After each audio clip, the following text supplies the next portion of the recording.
राम राम जी दोस्तों, मंजू हिंदी स्टोरी में आपका स्वागत है। आज की कहानी है जीवन साथी। रुचिता उस दिन सुबह से ही काम में व्यस्त थी। घर की सारी जिम्मेदारी संभालते संभालते वह जैसे बूढ़ी हो गई थी। काम निपटाकर वह मशीन पर बैठी थी कि तभी फ़ोन की घंटी बजी। स्क्रीन पर देखा तो नंबर अनजान था। उसने फ़ोन उठाया तो दूसरी ओर सुरीली आवाज़ सुनाई दी, हेलो रुचिता। रुचिता बोली, हाँ मैं रुचिता ही बोल रही हूँ। आवाज़ तो जानी पहचानी लग रही है, पर पहचान नहीं पा रही हूँ। अरे मैं अनीता बोल रही हूँ, तुम्हारी खास फ्रेंड। आप पहचाना? अनु तुम?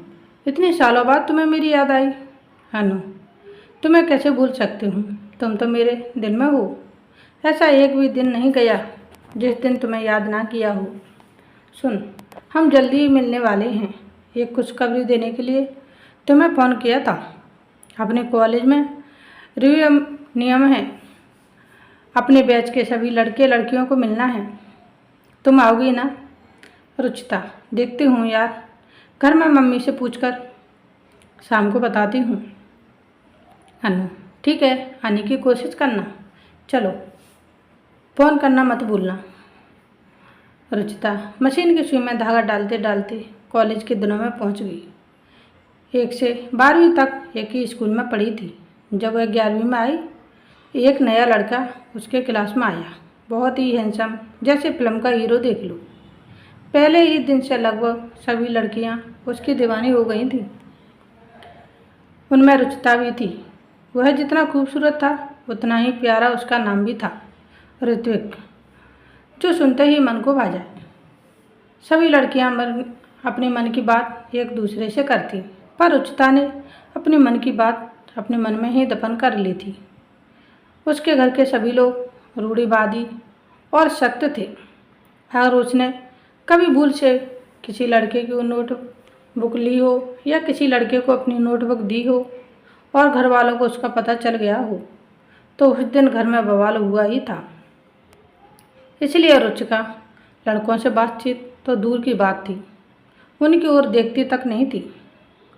ऋत्विक ने कुछ ही दिनों में रुचिता को छोड़कर सभी लड़कियों को फ्रेंड बना लिया था, पर वह हमेशा रुचिता की ओर ही ताका करता था। कितनी सौम्य लड़की थी, टैलेंटेड भी उतनी ही कम बोलने वाली, पर क्लास में जब कभी किसी सवाल का जवाब देती मन करता उसकी मीठी आवाज़ सुनते ही। ऋत्विक सोचता कि काश एक बार वह उससे बात करे तो वह उसकी और दोस्ती का हाथ बढ़ाए, पर रुचिता ने कभी भी उससे बात नहीं की। वह स्कूल पहुंचकर जब तक रुचिता को देख नहीं लेता था उसके कलेजे को ठंडक नहीं पहुंचती थी।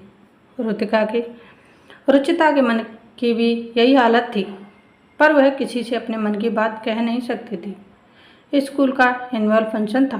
कार्यक्रम की एंकरिंग लड़कियों की ओर से रुचिता तो लड़कों की ओर ऋत्विक कर रहा था। सबसे पहले मेहमानों का स्वागत हुआ। रुचिता की सुरीली आवाज़, साथ ही माइक में बोलने वाले का गजब का कॉन्फिडेंस था।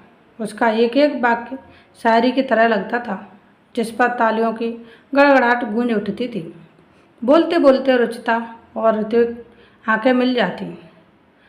की आंखें मिल जाती। बिना कुछ बोले ही न जाने कितनी बातें हो जाती। अंदर के भाव आंखों में जैसे तैरते दिखाई देता। एनुअल फंक्शन का मेन हाथ इस साल का बेस्ट स्टूडेंट घोषित करना था। जब शिक्षक श्री ने माइक हाथ में लिया तो वह नाम सुनने के लिए सभी के कान राह देखने लगे।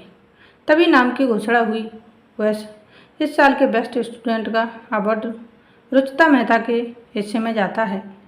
रुचिता तो खुशी से उछल ही पड़ी थी। उससे अधिक खुशी ऋत्विक के चेहरे पर झलक रही थी। रुचिता ने मम्मी पापा के साथ जाकर ट्रॉफी ले ली। वह दिन उसके लिए बहुत ही यादगार था। वह स्टेज से उतरकर अपनी जगह पहुंची तो खुशी में ऋत्विक ने उससे हाथ मिलाते हुए उसे शुभकामनाएं दी। यह दृश्य रुचिता के पापा की नज़र के कैमरे में कैद हो गया। ये देखकर वह सहम उठी, पर वहाँ कुछ कह नहीं सके और चुपचाप अपनी जगह बैठे रहे। पहली बार हुआ स्पर्श रुचिता के दिल को छू गया। मन में लड्डू फूटने लगे। ऐसा ही अनुभव ऋत्विक को भी हुआ। एनुअल फंक्शन का कार्यक्रम बहुत अच्छी तरह हुआ, पर दोनों के दिलों में प्यार जाग उठा। रुचिता ने प्यार को पंख नहीं फूटने दिए। उसने अपने इस प्यार को हृदय के उस कोने में छुपा दिया। ऋत्विक ने 2-3 बार उससे बात करने की कोशिश की, पर वह बात नहीं कर सका।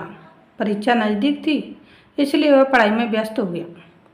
परीक्षा पूरे होते ही अचानक रुचिता की सगाई और फिर जल्दी ही विवाह कर दिया गया।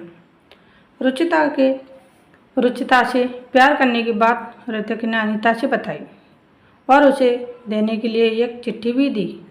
अनीता जिस दिन रुचिता को चिट्ठी देने पहुंची, उसी दिन उसका विवाह था और बारात आ चुकी थी।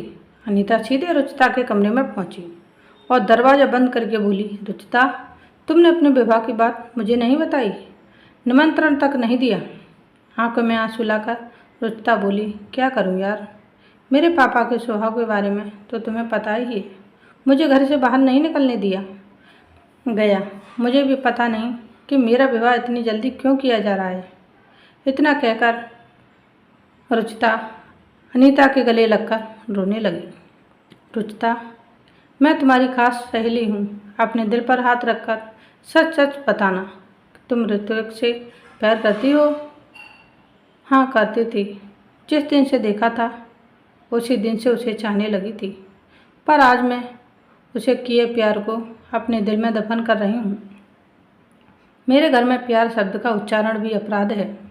अब मेरे पापा के हाथ में जो लिखा जाए, पापा के हाथ से जो लिखा जाए वही मेरा जीवन है। ऋत्विक ने ये चिट्ठी भेजी है। क्या लिखा है मुझे पता नहीं, तुम पढ़ लेना। ऋत्विक के चिट्ठी भेजने का मतलब है वह भी मुझे पसंद करता था। हाँ रुचिता, पूरे क्लास की लड़कियाँ उसके पीछे पागल थी, पर वह तो तुम्हारे नाम का दीवाना था। पर अब क्या? सच है, वह मेरे नसीब में नहीं लिखा था। मेरा नसीब तो मुझे कहीं और ले जाना चाहता है। अब ये चिट्ठी लेकर क्या करूँगी? केवल अपना जी जलाऊंगी। ऐसा करना, तुम ये चिट्ठी उसे लौटा देना और उससे कहना कि रुचिता अब किसी और की अमानत है। अनु, अरे एक बार तुम देख तो लो, क्या कहना चाहता है तुमसे? अनीता ने जिद की तो रुचिता ने चिट्ठी ले ली। वह खोलने जा रही थी कि दरवाज़ा खटका, तो उसने वह चिट्ठी चूड़ियों के डिब्बे में नीचे दबा दी। रुचिता की बारात आ गई थी। उसका विवाह धूमधाम से हो गया। अपने विवाह की बेदी में उसने अपने प्यार को दफन कर दिया था और रिदम के साथ सप्तपदी के साथ 7 वचनों में बंध गई थी। रिदम भी रुचिता को बहुत प्यार करता था। विवाह के 2 साल बाद एक सुंदर बेटी पृथ्वी पैदा हुई। उसके ससुर रिदम को 5 साल का छोड़कर स्वर्ग सिधार गए थे और रिदम की भी दुर्घटना में 3 साल की बेटी को छोड़कर मौत हो गई थी। रुचिता को उसकी सास बेटी की तरह संभाल रही थी। रिदम की मौत के बाद उसके बीमा और इकट्ठा की गई रकम को मिलाकर करीब 5 लाख रुपये मिले थे। इससे क्या होता? रुचिता कपड़े बहुत अच्छा सिल लेती थी, इसलिए उसने ब्लाउज और ड्रेस की सिलाई का काम शुरू किया, जिसकी कमाई से घर का खर्च चलने लगा। उसके हाथ में सुई चुभ गई तो उसका सपना टूटा। सिलाई का सारा सामान समेटकर वह सास के कमरे में गई और सास से कहा, मम्मी जी, कल हमारे कॉलेज में हमारे साथ पढ़ने वाले पुराने विद्यार्थी इकट्ठा होंगे। आप कहें तो मैं भी चली जाऊं। मैं खाना बनाकर घर के सारे काम करके जाऊंगी। ऋत्वी को आप 2 घंटे संभालना होगा। अरे चली जा बेटा, ऐसा मौके जीवन में बार बार नहीं आते। अब ऋत्वी मेरा ख्याल रखती है, हम दोनों साथ मिलकर खेलेंगे। तुम हम दोनों की जरा भी चिंता मत करो। तुम हो आओ बेटा, 2 सालों से तुम्हारे चेहरे से हंसी गायब हो गई है। वहाँ जाकर तुम्हें थोड़ा अच्छा लगेगा। मैं बाहर बरामदे में चल रही हूँ। रुचिता ने अनीता को फ़ोन करके कितने बजे का समय है पूछ लिया। अगले दिन कॉलेज का प्रांगण मानो रंग बिरंगी झालरों से भरा था। वहाँ आए सभी विद्यार्थियों के चेहरे पर उम्र का असर दिखाई दे रहा था। सभी सालों बाद एक दूसरे से मिल रहे थे। अनीता कॉलेज के गेट पर खड़ी रुचिता की राह देख रही थी। थोड़ी देर में रुचिता रिक्शे से वाइट साड़ी पहनकर उतरी। उसे देखते ही अनीता ने दौड़कर उसे सीने से लगा लिया। कई सालों बाद दोनों मिल रही थी। उनकी आंखें बरस पड़ी। बातें करते हुए दोनों हॉल की ओर बढ़ी। पुराने दोस्त मिल रहे थे। सभी एक दूसरे से सुख दुख की बातें कर रहे थे। दोनों एक जगह किनारे की कुर्सियों पर बैठ गए। तभी अनाउंसमेंट हुआ कि रुचिता जहाँ भी हो वहाँ से एंकरिंग करने के लिए स्टेज पर आ जाए। रुचिता ने कहा, अनीता मना कर दे, मैं एंकरिंग नहीं कर पाऊँगी। अनु, अरे तुम जाओ तो सही, अपने अंदर का कौशल कभी मरने नहीं देना चाहिए। तुम एक बार फिर उसे जीवंत करके दिखा दो। रुचिता उठकर स्टेज की ओर बढ़ी थी कि तभी ऋत्विक का नाम का अनाउंसमेंट हुआ। रुचिता का दिल धड़क उठा। इतने सालों बाद कैसा लगता होगा वह। उसने अपना स्थान ले लिया, पर ऋत्विक अभी भी नहीं आया। उसने प्रोग्राम की शुरुआत की ही थी कि हॉल में एक सुंदर युवक का प्रवेश हुआ। सभी लड़कियां जो अब महिला बन चुकी थीं, सभी की नज़रें उसी पर जा टिकी। जल्दी से जाकर उसने अपना स्थान संभाल लिया। रुचिता और ऋत्विक की आंखें मिली, पर रुचिता ने आंखें झुका लीं। प्रोग्राम की शुरुआत तो हो गई। रुचिता की मधुर आवाज़ में अभी भी वही खनक थी। जिन्होंने इस प्रोग्राम का आयोजन किया था, उन आयोजकों ने फूलों का गुलदस्ता देकर स्वागत किया गया। इसके बाद आयोजन के अनुसार प्रोग्राम आगे बढ़ा। सभी के चेहरे पर खुशी समा नहीं रही थी। इनमें से तमाम तो कपल थे। अब पार्टी की शुरुआत हो गई। रुचिता और अनीता अन्य सहेलियों के साथ बातों में लग गए। ऋतिक भी वहीं आकर खड़ा हो गया। मेरी चिट्ठी का जवाब तो तुमने दिया नहीं, क्या आज एक दोस्त बनकर बात भी नहीं करोगी? रुचिता का दिल तो जोर से धड़क उठा। वह चिट्ठी तो उसने चूड़ियों के डिब्बे में रख दी थी, अब वह वहीं रह गई थी। इतने साल बीत गए, वह डिब्बा तो पापा के घर पर ही था। शायद अब वह वहाँ भी नहीं होगा।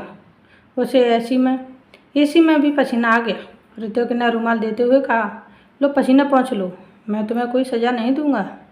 चलो उधर उस टेबल पर बैठते हैं। वे एक जगह बैठ गए। ऋतिक ने कहा, रुचिता, तुम्हारे जीवन के बारे में अनीता ने मुझे सब बता दिया है। तुम मेरे जीवन के बारे में नहीं जानना चाहोगी?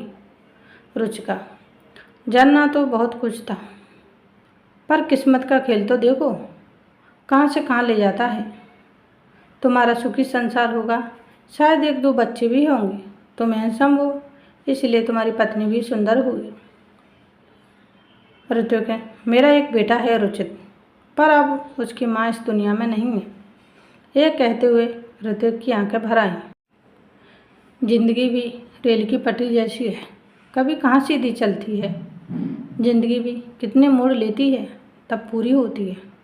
रुचिता ने कहा, सच बात कही, इस जिंदगी के मोड़ अंत तक समझ में नहीं आते। ऋत्विक ने कहा। पहली बार रुचिता ने ऋत्विक से इतनी बात की थी। वह मन ही मन खुश था। रुचिता भी खुश थी। दिल की बात कहने वाला उसे एक दोस्त मिल गया था। दोनों ने एक दूसरे के मोबाइल नंबर लिए और सभी अपने अपने घर के लिए रवाना हो गए। अगले दिन रुचिता के भाई भाभी उसके घर आए। रुचिता उन्हें देखकर बहुत खुश हो गई। उसकी भाभी के हाथ में एक चिट्ठी थी। उसने वह चिट्ठी रुचिता को दी तो उसने उसे धड़कते दिल से खोला। उसकी स्याही फीकी पड़ गई थी। रुचिता ने उसे पढ़ा।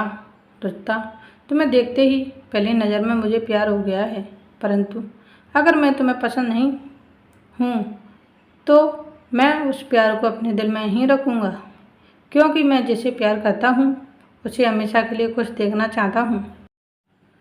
अगर तुम्हें मेरा प्यार स्वीकार हो तो मैं तुम्हें पूरे जीवन अपनी पलकों पर बिठाकर रखूँगा। तुम एक बार मुझसे मिलने ज़रूर आना, नहीं तो तुम्हारा प्यार मेरे दिल में कैद रहेगा। रुचिता की आंखों में आंसू थे। उसकी भाभी ने कहा, इस चिट्ठी की स्याही जरूर फीकी पड़ गई है, पर ऋत्विक के दिल में अभी ये प्यार धड़क रहा है। दोनों देखो ना, इसलिए तुम दोनों ने अपने बच्चों के नाम एक दूसरे के नाम पर रखे हैं। देखो रुचिता, कुदरत ने तुम दोनों को एक जैसा दुख दिया है, तो तुम दोनों एक दूसरे का सहारा बनकर जी सकते हो। ऋत्वी और रुचित को माता पिता का प्यार मिलेगा। अभी तुम्हारी उम्र 34 साल है। अभी तुम्हें जीवन साथी की ज़रूरत है। अगर जीवन साथी के रूप में पुराना प्रेमी मिल रहा हो तो इसमें गलत क्या है? रिदम के भी तो अंतिम शब्द यही थे कि जो मेरी ऋत्वी को प्यार करे, इस तरह का जीवन साथी खोज लेना, अपने लिए नहीं तो ऋत्वी के लिए ही विवाह कर लो। रिदम की याद तो तुम्हारे साथ हमेशा ही रहेगी। रुचिता की सास ने कहा, बेटा मेरी भी यही इच्छा है। मेरी ज़िंदगी का कोई भरोसा नहीं। बेटा मैं तो पतझड़ के पत्ते की तरह हूँ। तुम ऋत्विक को अपने जीवन में जगह दे दो। थोड़ा सोचकर रुचिता बोली, ऋत्विक को ये बात स्वीकार है, पर मेरी एक शर्त है। उसे मेरे साथ मेरी मम्मी को भी स्वीकार करना पड़ेगा। इस समय तो मैं ही उनकी बेटी और बेटा हूँ। उनकी देखभाल की जिम्मेदारी मेरी ही है। अगर उन्हें स्वीकार हो तो मैं तैयार हूँ। अगले दिन सवेरे ही ऋत्विक और अनीता की सगाई की चुनरी लेकर आ गए। साथ में रुचित को भी ले आए थे। ऋत्विक रुचिता की सास के पैर छूते हुए बोला, आज से आप मेरी माँ हैं। मैं आपको कभी दुखी नहीं होने दूंगा। रुचिता की सास की आंखें झलक आईं। ऋत्विक में उन्हें रिदम का चेहरा दिखाई दिया। उन्होंने ऋत्विक के सिर पर हाथ फेरा तो उसने उनकी गोद में सिर रख दिया। बहुत दिनों बाद माँ का प्यार मिला था। ऋत्विक और रुचिता पुराने प्रेमी से एक दूसरे के जीवन साथी बन गए। आज की कहानी यही समाप्त होती है। मिलते हैं नई स्टोरी वीडियो के साथ। Thanks for watching. Please like share and subscribe. धन्यवाद।